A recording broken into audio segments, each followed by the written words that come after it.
Hello and welcome everyone. दोस्तों बहुत बहुत स्वागत है आज के इस सेशन में। और आज मैं आपके साथ में यहाँ पे जो टॉपिक शेयर करने वाला हूँ वो है अपना फाइनेंशियल इंस्ट्रूमेंट का बहुत ही इंपॉर्टेंट टॉपिक जो कि है हेज अकाउंटिंग से रिलेटेड। जी हाँ दोस्तों, हेज अकाउंटिंग से रिलेटेड हमारे पास में स्पेसिफिक क्वेश्चंस की बहुत कमी है as far as the study material of financial reporting paper number 1 is concern. But हम लोग जब भी रेगुलर क्लास में हेजिंग का टॉपिक करते हैं तो हम लोग हेज के ऊपर काफी सारे क्वेश्चन कर लेते हैं। फेयर वैल्यू हेज हुआ, कैश फ्लो हेज हुआ, और net investment in foreign operation जो है वो इंड एस 21 का पार्ट होता है। तो इंड एस 21 में हम net investment in foreign operation के हेज की बातें करते हैं। तो आज दोस्तों इस सेशन के माध्यम से मैं आपको एक बात बताने वाला हूं, और वो ये है कि हमारा जो इलेक्टिव पेपर है जीएफआरएस पेपर नंबर 6E, वहां पे जो बहुत ही एडवांस्ड क्वेश्चन जो है वो आपके पूछे जाते हैं। सिलेबस सेम है, मतलब एफआर का अपना सिलेबस सेम है।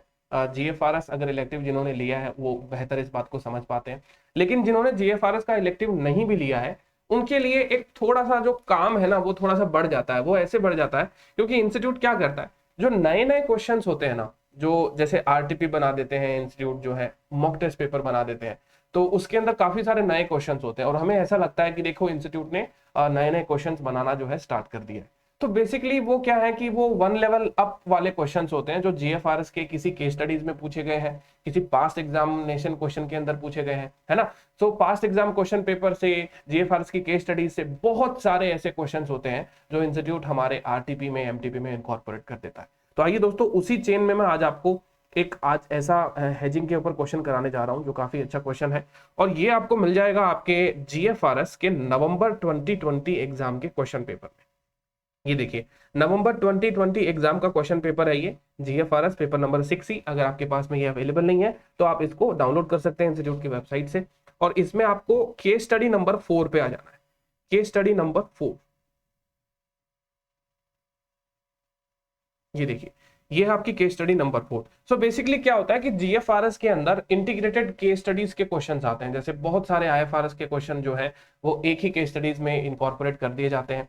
और कई बार केस स्टडीज जो होती है वो एकदम मतलब सप्लीमेंट्री होती है, उसके सारे फैक्ट्स जो होते हैं वो एक दूसरे के साथ में कनेक्टेड होते हैं। और कई बार क्या होता है कि मल्टीपल केस सिनारियो को एक केस स्टडीज में एम्बेड करके एक नई केस स्टडी बना दी जाती है और उसके ऊपर कुछ सर्टन क्वेश्चंस पूछे जाते हैं। अब जैसे केस स्टडी 4 जो है, इसके बहुत सारे फैक्ट्स जो है वो आइसोलेशन के अंदर है। मतलब इसका मतलब फर्स्ट पैराग्राफ हो सकता है किसी पर्टिकुलर अकाउंटिंग स्टैंडर्ड के बारे में बात कर रहा है, इसका जो नेक्स्ट पैराग्राफ है वो दूसरे अकाउंटिंग स्टैंडर्ड के बारे में बात कर रहा है। वैसे ही दोस्तों यहाँ पे मैं देखो आपको बताना चाहूंगा कि अगर अपन आते हैं इसके लास्ट पैराग्राफ में, जो कि आपका पेज नंबर 15 पे दिया गया है, पेज नंबर 15 पे सबसे लास्ट में, तो ये जो पैराग्राफ है ये सिर्फ फाइनेंशियल इंस्ट्रूमेंट से हेज का जो पोर्शन है उससे बिलोंग करता है ये पैराग्राफ। और ये क्वेश्चन इंस्टीट्यूट ने हमारे मॉक टेस्ट पेपर में इनकॉर्पोरेट किया है। तो वो मॉक टेस्ट पेपर मैं आपको बाद में बता दूंगा। आइए पहले मैं इस क्वेश्चन के बारे में बात करता हूं आपसे, और जानते हैं एक बार कि क्या ये कैश फ्लो हेज का क्वेश्चन हम सब लोग हमारे जो रेगुलर कैश फ्लो हेज के जो हमने नॉलेज गैदर किए थे रेगुलर सेशंस के अंदर, उसके बेसिस पे ये क्वेश्चन किया जा सकता है कि नहीं किया जा सकता, और क्या इस क्वेश्चन में डिफरेंट है ना। तो आइए इसको हम शुरू करते हैं। देखिए, besides construction activity, building and company limited is also engaged in the trading of copper on 1 अप्रैल 19। देखिए, अब इसकी कंस्ट्रक्शन एक्टिविटी क्या है हमको पता नहीं है। देखिए, और हमको वो उससे कोई लेना देना भी नहीं है, क्योंकि हमारे लिए क्वेश्चन जो है वो बिल्डिंग कंपनी से स्टार्ट होता है। क्योंकि बिसाइड वाले फैक्ट्स जो है वो तो ऊपर की केस स्टडी से रिलेटेड, और अपन सारी केस स्टडी सॉल्व नहीं कर रहे। सिर्फ कैश फ्लो हेज वाला क्वेश्चन, सिर्फ कैश फ्लो हेज वाला पोर्शन जो है वो हम इसका यहाँ पे सॉल्व कर रहे हैं। तो देखिए यहाँ पे कहता है building and company limited is also engage in the trading of copper on 1 April 19। It had 100 kg of copper costing ₹70 पर kg।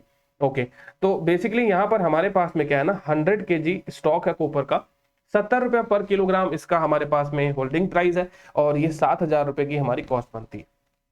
अब देखिए यहाँ पर बहुत इंपॉर्टेंट लाइन आपके पास में देखने को मिलेगी कि company has a scheduled delivery of these 100 kgs of copper two its customer on 30th September 19 at the rate of $100। अब यहाँ पे, तो यहाँ पे जो बिल्डिंग कंपनी है उसने भी कुछ ऐसा ही किया। To protect itself from decline in the currency exchange rate USD to rupees, the entity hedges its position by entering into currency future contract। तो देख लीजिए यहाँ पे जो भी कंपनी को यहाँ पे चिंता सता रही थी उसके अगेंस्ट में काउंटर पोजीशन जो है एंटिटी ने बनाई है करेंसी फ्यूचर में एंटर होके, है ना। और इन्होंने इक्विवेलेंट करेंसी यूनिट के फ्यूचर जो है वो परचेज कर लिए और पहले ही अपनी प्राइस जो है वो लॉक करवा ली INR 76 पर यूएसडी। अब आपकी प्राइस कुछ भी क्यों ना हो, आपकी प्राइस तो फिक्स हो चुकी है 76 पर यूएसडी।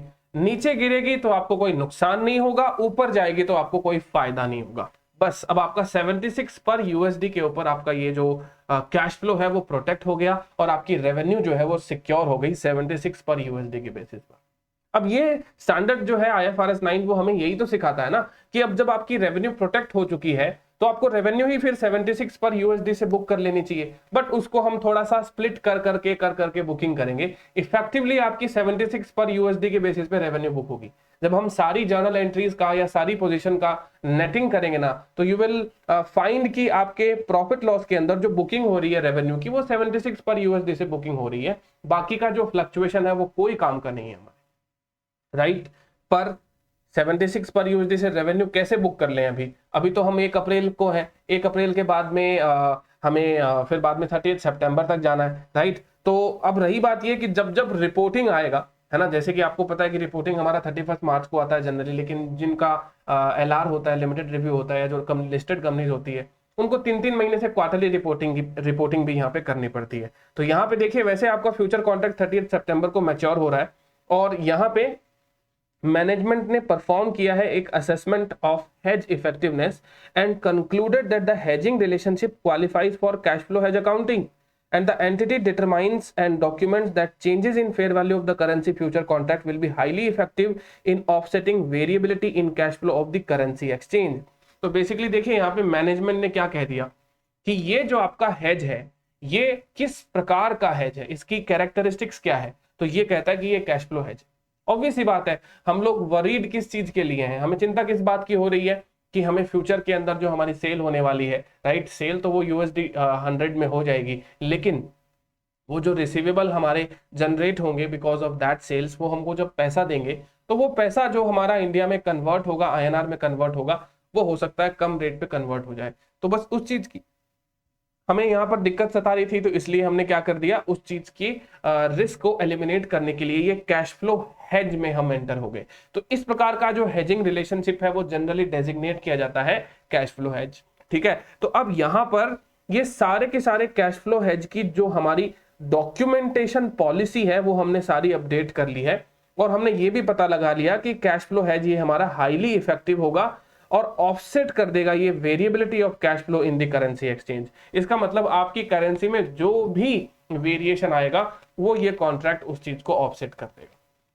तो यहाँ पे देखिए दोस्तों, मैं आपको बता देता हूं कि जो एंटिटी की रिस्क मैनेजमेंट पॉलिसी है उसमें ये पहले से ही प्री डिफाइंड होना चाहिए कि हेज्ड आइटम क्या होगा और हेजिंग इंस्ट्रूमेंट क्या होंगे। हेजिंग आप कैसे करने वाले हो, हेजिंग आपकी इफेक्टिव होगी कि नहीं होगी, है ना। और ये जो जितने भी पॉलिसी हैं आपकी, जो रिस्क मैनेजमेंट से रिलेटेड जितनी भी पॉलिसी है, ये सारी की सारी पॉलिसी का एक सोफिस्टिकेटेड डिस्क्लोजर आपको रिस्क मैनेजमेंट पॉलिसी के रूप में देना पड़ता है, अपनी एनुअल रिपोर्ट में बताना पड़ता है, राइट। तो इससे पता लग जाता है कि ये जो आप कर रहे हो वो हेजिंग ही है। कल को क्या होता है कि कुछ लोग रैंडमली डेरिवेटिव में काम करते हैं और फिर काउंटर डेरिवेटिव पोजीशंस के जो भी प्रॉफिट लॉस होते हैं वो आपके जो सोर्स आइटम होता है उसके साथ में उसको कनेक्ट कर देते हैं, बोलेंगे ये तो हेजिंग है, इसलिए है ना, इसकी हेज अकाउंटिंग हम कर लेते हैं। तो यहाँ पे आपको जो हेज अकाउंटिंग करने को मिलेगी वो तभी करने को मिलेगी जब सारी चीज प्री डिफाइंड हो, बाद में आप ऐसे रैंडमली काम नहीं कर सकते, ठीक है ना। तो इसके लिए आपका हेजिंग रिलेशनशिप क्वालिफाई हो गया है। तो यहाँ पे क्वेश्चन वालों ने आपको ये बात बता दी है कि आपको इस बात की चिंता करने की कोई दरकार नहीं है कि एंटिटी का डॉक्यूमेंटेशन पार्ट जो है वो भी पूरा नहीं है, हमने सारा डॉक्यूमेंटेशन कर लिया है और इस पर्टिकुलर चीज को हम कैश फ्लो हेज कहेंगे, राइट। अब कहता है 30 सितंबर 19 को the entity closes out its currency future contract on the same day it also sells it inventories of copper at USD 100, जब उस दिन स्पॉट रेट चल रही है आपकी INR 72 पर USD। चलिए अब देखिए 72 पर USD आपकी सेल्स, मतलब ये होगी आपकी सेल्स। असली मायने में देखा जाए तो 30 सितंबर को जो आप सेल करेंगे वो ट्रांसलेट होकर 72 के ऊपर आपके भारत के अंदर जो है रिकॉर्ड करी जाएगी, है ना। तो अब यहाँ पे देखते हैं ये कैश फ्लो हेज में एंटर करने से हमें क्या फायदा होता है, राइट। अब देखिए क्वेश्चन क्या पूछा गया है, you are required to prepare detailed working and pass necessary journal entries for the sale of copper and the corresponding hedge instrument taken by the company. Please prepare the journal entries on the initial date, that is the April 19, first quarter end reporting, that is 30th June 2019, and the date of sale of copper and settlement of forward contract, that is 30th September 19. चलिए, तो यहाँ पर इन्होंने कहा है कि 1 अप्रैल के बाद में 30th जून का जो क्वार्टर एंड होगा वो हमारे लिए रिपोर्टिंग डेट मानी जाएगी। आपको जरूरी नहीं है कि 1 साल का ही रिपोर्टिंग डेट मिले, बीच बीच में 3-3 महीनों का भी रिपोर्टिंग डेट हमको देखने को मिल सकता है। तो यहाँ पे क्वेश्चन की डिमांड है कि आपको 30 जून को रिपोर्टिंग करनी है, तो रिपोर्टिंग करनी है तो अपने डेरिवेटिव पोजीशंस को फेयर वैल्यू करना पड़ेगा आपको, राइट। और सेल्स तो आपकी 30 सितंबर के पहले होगी नहीं, तो 30 सितंबर तक सेल्स का हमें वेट करना पड़ेगा। और यहाँ पे देखिए हमारे पास में ये जो आपने करेंसी फ्यूचर लिया उसका 1 अप्रैल का प्राइस 76 है, 30 जून का प्राइस 74 है और 30 सितंबर का प्राइस 71 है। अब यहाँ पे इस पर्टिकुलर क्वेश्चन में जो सबसे इंपॉर्टेंट चीज है वो ये है कि assume the exchange rates as follows and yield at 6% per annum। कहता कि एक्सचेंज रेट तो आपकी ये आपको दे दी गई है, लेकिन हमारे इस क्वेश्चन के अंदर जो यील्ड है 6% पर एनम, ये 6% पर एनम ये रेट देने का क्या मतलब निकला। जनरली दोस्तों ये जो हमारी करेंसी फ्यूचर की जो रेट्स है ये सारी रेट्स इसी के अंदर जो है टाइम वैल्यू ऑफ मनी और आपके फ्यूचर फॉरवर्ड का जो भी एडजस्टमेंट होता है वो सारा एडजस्टमेंट इन रेट्स के अंदर ही हो जाता है। तो हम लोग कभी भी यहाँ पे टाइम वैल्यू ऑफ मनी नहीं लगाते अलग से। पर देखिए दोस्तों सीधी बात है, टाइम वैल्यू ऑफ मनी एक ऐसी चीज है जो आईएफआरएस कभी इग्नोर नहीं करके चलता। कि अगर आपको ऐसा लगता है कि फ्यूचर की ये जो रेट्स हैं इस रेट्स के अंदर टाइम वैल्यू जो है वो डिपिक्ट नहीं हो रही है, तो आप उस चीज को क्या कर सकते हो, टाइम वैल्यू पे पुल कर लीजिए, बस इतना ही बात है। तो इस क्वेश्चन में यदि कुछ नया है तो वो ये है time value of money, nothing new in this particular question. तो ये जो टाइम वैल्यू है ना इसको हमें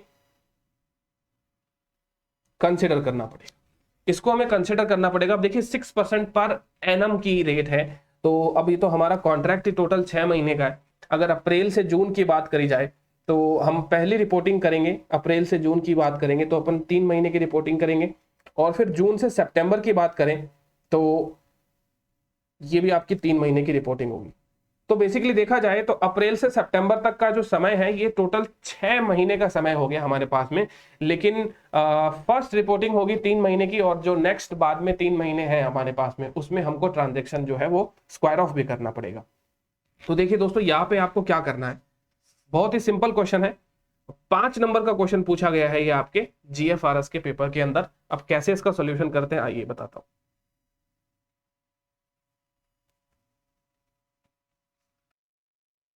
तो देखिए दोस्तों यहां पर अगर अपन इसके अकाउंटिंग ट्रीटमेंट की बात करें तो 1 अप्रैल जिस दिन हमने ये कॉन्ट्रैक्ट परचेज किया करेंसी फ्यूचर ऑप्शन जो कि हमने 76 रुपीज में परचेज किया था, इस दिन हमारे डेरिवेटिव फाइनेंशियल इंस्ट्रूमेंट जो कि करेंसी फ्यूचर ऑप्शन है इसकी फेयर वैल्यू 0 होगी। इसलिए इनिशियल रिकग्निशन पर कोई जर्नल एंट्री हम लोग पास नहीं करेंगे। ऐसा दोस्तों इसलिए होता है क्योंकि जब हम कॉन्ट्रैक्ट इंसेप्शन पे कोई डेरिवेटिव में एंटर करते हैं तो उसी दिन उस डेरिवेटिव की जो वैल्यू है वो 0 हो जाती है। इसलिए 0 हो जाती है क्योंकि अभी जो टाइम है वो अभी पास ही नहीं हुआ है बिल्कुल भी।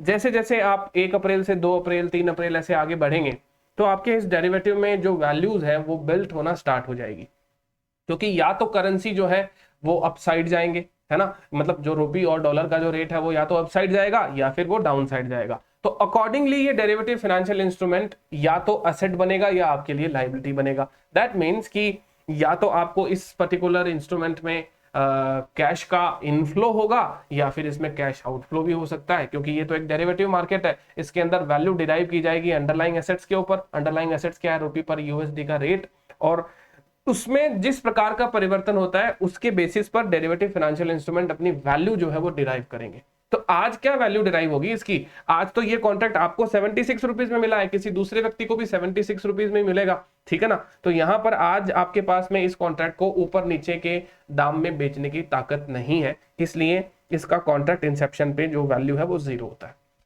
अब आ जाते हैं 30 जून के ऊपर। बहुत ही सिंपल सी बात है, 30 जून के ऊपर आपने तो देखिए 76 रुपीज का ये कॉन्ट्रैक्ट किया था, राइट, जबकि इसी दिन 30 जून वाले दिन आप देख पा रहे हो यहाँ पर 74 रुपीज का ये कॉन्ट्रैक्ट बाजार में मिल रहा है आपको। अब देखिए बढ़िया रहा ना, आपने यहाँ पे करेंसी फ्यूचर का कॉन्ट्रैक्ट ले लिया, क्योंकि इस दिन ये कॉन्ट्रैक्ट बाकी लोगों को 74 रुपीज में मिल रहा है, तो आपको फायदा कितना हो गया, 2 रुपए मल्टीप्लाई बाई आपके करेंसी जितने भी यूनिट्स हैं, तो पर ऑप्शन, पर करेंसी ऑप्शन पे आपको 2 रुपए का फायदा हो गया। तो यहाँ पे आपके टोटल यूनिट्स कितने हैं, 100। तो बस हम जनरली क्या करते थे, पहले 200 रुपए का यहाँ पर गेन बुक कर देते थे। अब आपको पता ही है कि 200 रुपए का गेन बुक कैसे होता है, हम लोग यहाँ पे डेरिवेटिव फाइनेंशियल एसेट्स बना देते हैं, derivative financial assets account debit to P&L बनाते हैं। देखिए दोस्तों, P&L हम यहाँ पे इसलिए लिखते थे क्योंकि ये डेरिवेटिव इंस्ट्रूमेंट है और derivative instrument fair value through P&L होते हैं। बट सिंस इस क्वेश्चन ने कह दिया है कि ये तो कैश फ्लो हेज का क्वेश्चन है और हेजिंग इफेक्टिवनेस पूरी हो गई है, हेजिंग के डॉक्यूमेंटेशन पूरे हो गए हैं, तो हेज अकाउंटिंग लगाइए ना। और हेज अकाउंटिंग क्या कहती है, अब डेरिवेटिव फाइनेंशियल इंस्ट्रूमेंट्स को हम लोग प्रॉफिट लॉस में नहीं लेके जाएंगे, बल्कि हम इसे cash flow hedge reserve OCI के अंदर क्रेडिट करेंगे। Cash flow hedge reserve OCI के अंदर क्रेडिट करेंगे, कितने अमाउंट से, 200 रुपए से। अच्छा सर, ये तो फिर बहुत ही सिंपल ही क्वेश्चन हो गया। हाँ दोस्तों, ये बहुत सिंपल क्वेश्चन हो जाता यदि ये एंट्री हम 200 से कर देते तो। बस यहाँ पे इंस्टीट्यूट ने बस एक चाल हमारे साथ में गेम, मतलब आप कह सकते हो ट्रैप यहाँ पे बिछा दिया, ये 6% पर एनम का टाइम वैल्यू फैक्टर हमें दे दिया। मतलब आपको यील्ड जो है 6% पर एनम मानना है, इसका मतलब आप टाइम वैल्यू को अब इग्नोर नहीं कर सकते। तो 200 रुपए तो एकदम ही आपका क्या है, स्ट्रेट फॉरवर्ड वैल्यू है। अब ये 200 रुपए का फायदा जो है वो आपको कब तक होगा, 30 सितंबर के कॉन्ट्रैक्ट में हो रहा है। तो 30 सितंबर 30 जून से कितना दूर है, 3 महीना दूर है। तो अगर 3 महीना दूर है तो दोस्तों आपको ये 200 रुपए से एंट्री पास नहीं करनी है। बस ये गलत हो जाएगा अगर आपने यहाँ पे इसको 200 रुपए से ये जनरल एंट्री पास कर दी। तो बस कैसे पास करनी है, देखिए 200 रुपए आपको मिलेंगे 30 सितंबर को, इसकी आपको निकालनी है प्रेजेंट वैल्यू। प्रेजेंट वैल्यू आप निकालेंगे कब, 30 जून को। फैक्टर क्या दे रखा है, 6% पर एनम है ना, तो 6% को आप कर लीजिए 3 मंथ का, तो ये आ जाता है आपका 1.5% फॉर 3 मंथ। क्वार्टरली रेट इसकी 1.5 हो गई ना, तो इसका फैक्टर हो जाएगा कितना, 1.015। तो आप 200 को, ठीक है, 3 महीना पहले लेके आइए। 200 रुपए की जो ये वैल्यू है ना, इसका टाइम वैल्यू जो होगा वो होगा 200 डिवाइडेड बाई 1.015, तो ये हो जाता है आपका 197, है ना, ये अमाउंट हो जाता है आपका 197 रुपीज। तो बस इसको 200 रुपए से पास करने के बजाय 197 से पास करना था। इसके अलावा ऐसे क्वेश्चन हमने कैश फ्लो हेज के रेगुलर क्लास में भी कर रखे हैं, बस इसके अंदर ये टाइम वैल्यू ऑफ मनी का जो कॉन्सेप्ट था वो दिया गया था। तो यहां पे मैं लिख देता हूं, ये हो जाएगी एंट्री आपकी 197 रुपीज। ठीक है ना, समझ में आ गई बात आपको, ठीक है। अब देखिए 30 सितंबर को क्या होता है, 30 सितंबर को हमारे पास में ऐसे ही करेंसी फ्यूचर के कॉन्ट्रैक्ट 71 रुपीज के मिल रहे हैं, जबकि 30 सितंबर का स्पॉट रेट जो है हमारा 72 है। स्पॉट रेट कितने रुपए का है, 72 रुपीज का है, लेकिन सिमिलर कॉन्ट्रैक्ट हमारा 71 रुपीज का मिल रहा है। जनरली क्या होना चाहिए, ये एक ही रेट होनी चाहिए, 72 72 या 71 71, बट इन्होंने थोड़ा सा जो अंतर वो है वो दे रखा है, बट अपने को इस डिफरेंस का रिस्पेक्ट करना पड़ेगा। जो भी है हम इनसे अब आर्ग्यू तो कर नहीं सकते। तो देखिए दोस्तों 30 सितंबर को ये जो 71 रुपीज का जो रेट आया है ना हमारे पास में, राइट, अब इस 71 रुपीज के रेट को आपको कंसिडर करके चलना है कि सिमिलर फ्यूचर कॉन्ट्रैक्ट यदि 30 सितंबर को आप करते तो आपको 71 रुपीज में मिलता। तो आपको इफेक्टिवली देखिए दोस्तों फायदा कितने का हो गया, आपके पास में 76 रुपीज ट्रांसलेशन की पावर वाला कॉन्ट्रैक्ट है, जबकि आज बाजार में ये 71 रुपीज में मिल रहा है। तो आपको तो 5 रुपए का फायदा हो गया। अब दोस्तों ये 5 रुपए का फायदा कब होगा, 30 सितंबर को होगा। आज क्या है, 30 सितंबर है, तो बताइए 30 सितंबर और 30 सितंबर में कोई टाइम गैप है क्या, बिल्कुल भी कोई टाइम गैप नहीं है। तो इसका पीवी फैक्टर क्या होगा, 1 होगा। तो इसका मतलब 5 रुपीज का हमको डेफिनेटली पूरा का पूरा स्ट्रेट फॉरवर्ड फायदा हो गया। तो मेरे को अपने डेरिवेटिव फाइनेंशियल एसेट्स का जो वैल्यू है वो आज 500 रुपए रखना है ना। तो देखिए 30 सितंबर को मेरा derivative financial asset should be 5 multiply by 100, that is 500 rupees. जबकि मैंने ऑलरेडी कितने से बुक कर रखा है डेरिवेटिव फाइनेंशियल एसेट्स, ऑलरेडी मैंने इसको बुक्ड कर रखा है 197 रुपीज से। ठीक है, तो एक काम करिए 500 माइनस 197, 303 से आप इसको बुक कर दीजिए। देखिए दोस्तों हुआ क्या, हुआ बस ये कि आपने प्रेजेंट वैल्यू लगा दिया, तो यहां पे ये 200 रुपए से आपने इसको बुक नहीं किया। अगर आप इसको 200 से बुक करते तो आज आप इसको 300 रुपए से एक्स्ट्रा गेन को बुक कर लेते, इतना ही अपना डिफरेंस होता। मतलब हमारे प्रेजेंट वैल्यू लगाने में और प्रेजेंट वैल्यू ना लगाने में गेन लॉस की जो रिकग्निशन की टाइमिंग है बस वो बदल जाती है, इसी को तो हम टाइम वैल्यू कहते हैं। बस यहाँ पे इंस्टीट्यूट ने ये टाइम वैल्यू दिया है तो हम इसको इग्नोर नहीं कर सकते हैं, राइट। जनरली दोस्तों क्या होता है कि आपके जो फ्यूचर फॉरवर्ड के जो रेट्स होते हैं ना, ये बैंक जो है उसमें टाइम वैल्यू एडजस्ट करके ही वो रेट बना के देता है जब वो बनती है, जब वो बाजार में अपने को ट्रेड होकर मिलती है। बाद में उसमें गेन लॉस होता है वो तो चलो करेंसी रिस्क की वजह से हो रहा है, लेकिन बैंक एक बार के लिए उसमें टाइम वैल्यू लगा देता है। बट ठीक है, अगर इन्होंने कहा है कि आपको टाइम वैल्यू 6% यील्ड कंसिडर करना है तो कंसिडर करना है तो भैया हमको कंसिडर फिर करना ही पड़ेगा, हम उसको इग्नोर नहीं कर सकते, बस इतनी बात है।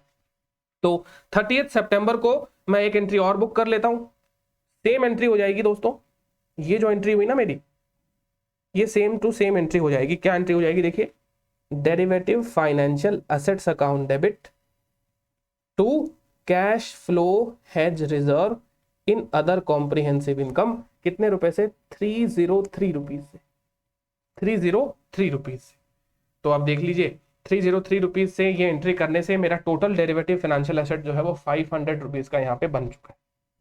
अब मेरी बात को ध्यान से सुनिएगा, अब मुझे क्या करना है, रेवेन्यू बुक करनी है, ठीक है ना। 30 सितंबर को मुझे रेवेन्यू भी बुक करनी है क्योंकि इस दिन मेरी सेल्स होगी। तो अगर मेरी सेल्स होगी तो एंट्री क्या होती है, देखिए अगर पैसा आपके पास में आ गया तो आप बैंक को डेबिट कर दीजिए, अदरवाइज आप ट्रेड रिसीवेबल को डेबिट कर दीजिएगा अगर क्रेडिट पे सेल्स हुई है तो, है ना। तो आपका रेवेन्यू,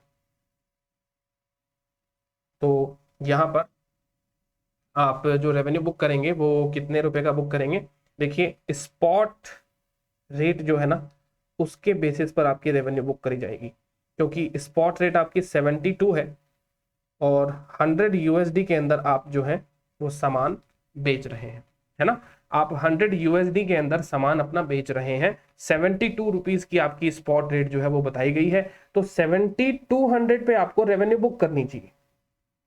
सीधी बात है भाई, आज आप फॉरेन में माल बेच रहे हो तो फॉरेन का जो भी आपका आज का स्पॉट रेट आता है उसके बेसिस पे ही आपका रेवेन्यू बुक होना चाहिए। तो आपने यहाँ पे बुक कर लिया 7200 रुपीज। अब मेरी बात को देखिए बहुत ध्यान से समझिएगा, रेवेन्यू तो सर यहाँ पे बुक हो गई, राइट, रेवेन्यू यहाँ पे बुक हो गई। अब आपका जो डेरिवेटिव कॉन्ट्रैक्ट है, इस डेरिवेटिव कॉन्ट्रैक्ट का सेटलमेंट होगा। देखिए डेरिवेटिव कॉन्ट्रैक्ट में अभी टोटल कितनी वैल्यू जा चुकी है, 197 एक बार चली गई है और फिर 303 एक बार चली गई, तो टोटल 500 का आपका डेरिवेटिव कॉन्ट्रैक्ट है। ये डेरिवेटिव कॉन्ट्रैक्ट सेटल होगा, बैंक के थ्रू सेटल होगा, क्योंकि ये कॉन्ट्रैक्ट आपने बैंक से किया ना, तो ये बैंक के थ्रू सेटल होगा। तो एंट्री हो जाएगी बैंक अकाउंट डेबिट, बैंक आपको कितना रुपए देगा, टू डेरिवेटिव फाइनेंशियल असेट्स, कितने रुपए से सेटलमेंट हो जाएगा इस कॉन्ट्रैक्ट का आपका टोटल 500। ये लीजिए 500 से आपका ये कॉन्ट्रैक्ट जो है वो सेटल हो गया। तो देखिए आपकी रेवेन्यू बुक हो गई 7200 से, 500 से आपका डेरिवेटिव फाइनेंशियल एसेट का जो कॉन्ट्रैक्ट है वो सेटल हो गया दोस्तों। ऑलराइट, तो अब जो हमारा अदर कॉम्प्रिहेंसिव इनकम के अंदर इसका ये जो गेन बुक किया हुआ है ना, जो 197 और 303, ये भी आपका अदर कॉम्प्रिहेंसिव इनकम के अंदर ये सरप्लस बैठा हुआ है। अब इस सरप्लस का क्या करोगे आप, तो यहां पर ये जो हेजिंग का जो टॉपिक है वो हमें ये सिखाता है कि जो क्यूमुलेटिवली आपका हेज अक्यूमुलेशन हो गया है, हेजिंग इंस्ट्रूमेंट का जो प्रॉफिट लॉस का अक्यूमुलेशन ओसीआई के अंदर हुआ है, उसको अब आप करेस्पॉन्डिंग हेज्ड आइटम में ट्रांसफर कर दीजिए। तो आपका हेज्ड आइटम क्या था, रेवेन्यू, है ना। आप अपने रेवेन्यू को प्रोटेक्ट करने वाले थे, रेवेन्यू से होने वाले कैश फ्लो को प्रोटेक्ट करने वाले थे। तो जब आपका रेवेन्यू बुक हो चुका है प्रॉफिट लॉस में, तो हेज का जो प्रॉफिट लॉस है वो आपके रेवेन्यू को ही ऑफसेट करना चाहिए। देखिए सीधी सी बात है, आपकी रेवेन्यू कम बुक हुई ना, 7200 पे आपकी रेवेन्यू बुक हुई है, राइट, 7200 पे आपकी ये रेवेन्यू बुक हुई है। लेकिन यदि अगर आप इसको यूएस कस्टमर को अगर ये सामान नहीं बेचते, लोकल कस्टमर को ये सामान बेचते, तो ये करेंसी रिस्क नहीं होता आपके पास में, और हो सकता है आपकी रेवेन्यू ज्यादा बुक होती। तो हेजिंग का टॉपिक भी तो हमें यही सिखाता है ना, कि जिस दिन आपने हेजिंग इंस्ट्रूमेंट के थ्रू हेज्ड आइटम को कवर कर लिया है, प्रोटेक्ट कर लिया है, तो उसी दिन आपका ये डिसाइड हो जाता है कि बस प्रॉफिट लॉस जो है वो अब आपका फिक्स हो चुका है। यानी इसके बियॉन्ड जो भी फ्लक्चुएशंस होंगे उसको आपको बिल्कुल भी कंसिडर करने की आवश्यकता नहीं है। तो देखिए दोस्तों, अब आपको क्या करना होता है, लास्ट में आपके कैश फ्लो हेज रिजर्व में जो भी बैलेंस है ओसीआई के अंदर, आपको इसे ट्रांसफर कर देना है। कितना बैलेंस पड़ा आपके पास में, 500 रुपीज का बैलेंस पड़ा है, और आप इसको ट्रांसफर कहां पे कर देंगे, रेवेन्यू में ट्रांसफर कर देंगे। ये लीजिए, रेवेन्यू में ट्रांसफर कर देंगे। तो इफेक्टिवली देखा जाए तो हमारे स्टेटमेंट ऑफ P&L में देखिए रेवेन्यू कितने से बुक हुआ है, तो आप ये कहेंगे 7200, तो ये और 500 ये, तो 7200 प्लस 500 दैट मीन्स कि 7700 से इफेक्टिवली हमारा रेवेन्यू जो है वो स्टेटमेंट ऑफ P&L में बुक हो रहा है। और हम यही चाहते हैं कि यहां पर अगर आप इस चीज को ऐसे प्रेजेंट करेंगे कि रेवेन्यू के अंदर, है ना, प्रेजेंटेशन ऐसे भी हो सकता है कि रेवेन्यू में आप सिर्फ ऐसा दिखाएं 7200 और प्रॉफिट लॉस दिखाएं आपके डेरिवेटिव फाइनेंशियल एसेट्स का 500 रुपए। तो जो स्टेक होल्डर्स है, जो आपके फाइनेंशियल स्टेटमेंट्स को पढ़ेंगे, वो क्या सोचेंगे, देखो ये लोग है ना रेवेन्यू कमाते हैं 7200, और ये लोग सट्टेबाजी भी करते हैं, स्पेक्यूलेशन भी करते हैं, और स्पेक्यूलेशन से इन्होंने 500 रुपए कमाए। जबकि बताइए दोस्तों, क्या आपने सट्टा किया था क्या यहाँ पे, क्या आपने स्पेक्यूलेशन किया था? अरे स्पेक्यूलेशन करना होता तो मैं नेकेड डेरिवेटिव कॉन्ट्रैक्ट लेता, मैं इस हेज्ड आइटम को प्रोटेक्ट करने की कोशिश क्यों ना करता? सोचिए आप, है ना, अगर मुझे सट्टा करना होता, अगर मुझे स्पेक्यूलेशन करना होता, तो मैं डायरेक्टली डेरिवेटिव मार्केट में जाके straight forward naked derivative contracts लेता और जहां पे मैं प्रॉफिट लॉस कमाता। बट मेरा इंटेंशन कभी ऐसा था ही नहीं कि मैं सेपरेटली 500 रुपए का प्रॉफिट या 500 रुपए का लॉस, इसके रिस्क की कैपेसिटी, मतलब जो रिस्क लेने की जो मेरी एबिलिटी है उसको मैं टेस्ट करूं और बाजार में चला जाऊं और डेरिवेटिव कॉन्ट्रैक्ट में एंटर कर लूं, क्या पता प्रॉफिट लॉस हो जाएगा, है ना। तो यहां पर मेरा ये ऑब्जेक्टिव कभी था ही नहीं, ऐसा प्रेजेंटेशन मैं करना ही नहीं चाहता कभी। मुझे सेपरेटली P&L में 500 रुपए नहीं दिखाने और मुझे रेवेन्यू 7200 रुपए की नहीं दिखानी है। तो रादर देन मुझे क्या करना है, मुझे रेवेन्यू ही 7700 की दिखानी है। रीजन बीइंग ये, क्योंकि अब मेरा जो भी प्रॉफिट लॉस है ये मेरे रेवेन्यू का ही पार्ट है, तो इसलिए मुझे कैश फ्लो हेज रिजर्व से उस पोर्शन को रेवेन्यू में ट्रांसफर कर देना। तो ये देखिए दोस्तों, बहुत ही छोटा सा ही क्वेश्चन था ये 5 नंबर का, ठीक है। GFRS के नवंबर 20 एग्जामिनेशन में पूछा गया है, जो मैंने आपको यहाँ पे करवाया। अब देखिए मैं आपको इसका मॉक टेस्ट पेपर वाला भी जो क्वेश्चन है वो दिखाता हूँ। देखिए मॉक टेस्ट में इन्होंने एज इट इज ये क्वेश्चन ले लिया, वहीं से besides construction activity building and company limited is also engaged, मतलब बाकी के एक्टिविटीज से हमको वैसे भी मतलब नहीं था, वो तो हमने GFRS के क्वेश्चन में देखा। अब यहाँ पे अगर FR के क्वेश्चन में भी इन्होंने सेम क्वेश्चन दिया है बिसाइड्स कंस्ट्रक्शन एक्टिविटी, तो यहाँ पर इस कंस्ट्रक्शन एक्टिविटी के बारे में हमें कोई लेना देना नहीं है। ये बस बेसिकली इन्होंने एज इट इज कॉपी कर लिया ना, तो ये वाली लाइन उन्होंने एज इट इज चिपका दी। हालांकि ये क्वेश्चन आपका सीधा building and company limited is also engage की बजाय engage in the trading of copper से स्टार्ट होता, तो ये आपका इंडिपेंडेंट क्वेश्चन हो गया। अब ये यहाँ पर ये इतनी सारी लाइन इसलिए लिखी हुई है क्योंकि ये क्वेश्चन कनेक्टेड क्वेश्चन था और यहाँ पे कॉपी पेस्ट कर लिया गया। तो यहाँ पर देखिए दोस्तों, मॉक टेस्ट पेपर में इसको सेम क्वेश्चन को 10 नंबर में पूछ लिया गया। तो दोस्तों अब इसके ऊपर तो मैं कुछ कमेंट नहीं कर सकता कि अब देखो इंस्टीट्यूट की जो इच्छा है वैसे ही करेंगे इंस्टीट्यूट, जैसे जितने नंबर में पूछना चाहे। बट यहाँ पर 10 नंबर जितना वैसे इसका वेटेज तो नहीं है, बट फिर भी देख लीजिए दोस्तों, अब 10 नंबर में पूछा है तो आपको वही बात है, प्रेजेंटेशन अच्छे से करना होगा, जर्नल एंट्रीज बनानी पड़ेगी, नरेशंस देने पड़ेंगे, अपने वर्किंग्स के बारे में बताना पड़ेगा। तो मैंने इसके लॉजिक्स तो आपको एक्सप्लेन कर दिए हैं। अब मैं आपको ना इसका आंसर का प्रेजेंटेशन भी दिखा देता हूँ, एक बार इंस्टीट्यूट के आंसर का प्रेजेंटेशन मैं आपको दिखा देता हूँ। ये देखिए इंस्टीट्यूट के आंसर का प्रेजेंटेशन। यहाँ पे इन्होंने एक तो वो जो बॉक्स है वो box as it is repeat कर दिया, इसके ऊपर इन्होंने वो कुछ फैक्टर्स वगैरह लगा दिए, राइट। एक 1 अप्रैल की भी कैलकुलेशन कर दी, जबकि सबको पता है कि 1 अप्रैल की कैलकुलेशन के डेरिवेटिव का वैल्यूएशन 0 ही आने वाला है, कोई मतलब नहीं है, क्योंकि 76 का ये जो आपका कॉन्ट्रैक्ट है ये आपका 76 माइनस 76 ही रहेगा, इसमें कोई भी डिफरेंस नहीं आएगा। अब इसमें क्या ही तो फैक्टर लगाना, क्या ही और, तो अब वही बात है 10 नंबर का क्वेश्चन है तो इसलिए इन्होंने इस प्रकार से प्रेजेंटेशन को थोड़ा सा इंक्रीज कर दिया। फिर 30 जून को अगर आप देखेंगे तो आपके जो कॉन्ट्रैक्ट है उसकी वैल्यू है 197 हो गई है, और 30 सितंबर को ये 500 रुपए हो गई है, तो 303 की बुकिंग और करनी है।